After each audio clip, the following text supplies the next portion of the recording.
kalba kaip ir žmogus,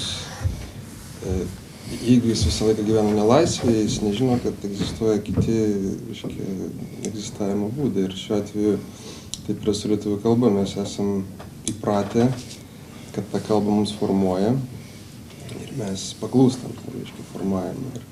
Ir tiesiog žmonės nesidomi, kad yra kiti kalbų vystymosi būdai daug natūralesni negu reiškia šis. Bet aš manau, kad iš tiesų kalba, kuri buvo tuo metu, kai tauta, sakykime, kūrėsi ir atsikūrinėjo, tai tikrai buvo apgailėtinos būklės. Nes, manau, man nemažai teko su juo susidurti, tarkim, rašant ten ir pjesę Madagaskaras. Ir ten tuo metu, sakykime, kažkokio diktato reikėjo, nes tai buvo kalba, faktiškai mes ją laikom sena, reiškia, man visą laiką apeliuojam tą sanskritą ir panašiai, bet iš tiesų tai yra labai jauna kalba, nes tai, kas ten yra seno, tai yra būtent tokie valstietiški, žemdirbiški, visokie savokos, visa kita, reiškia, tas pasaulis, kurį jau XIX amžiaus pabaigoje atrado šitą kalbą, pradėdama atgimti, buvo labai nutolęs nuo to jos bagažo.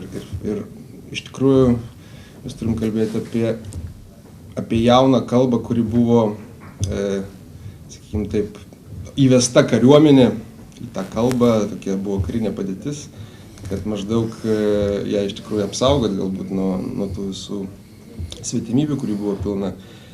Bet, man atrodo, tiesiog ta kariuomenė laikų neišėjo. Čia kaip rusai, jeigu reiškia būtų nacistus sumušę ir grįžę į savo Rusiją, šiandien visai kitaip mes turbūt į juos žiūrėtume.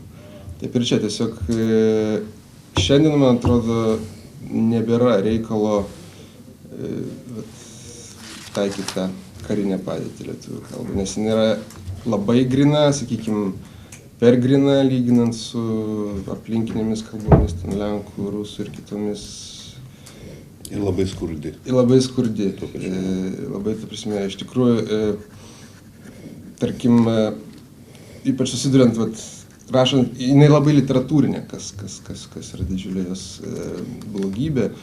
Ta prasme, kalbėti ją stipriai yra sunku ir beveik neįmanoma. Viskas, nes jinai yra dirbtinai sukurta.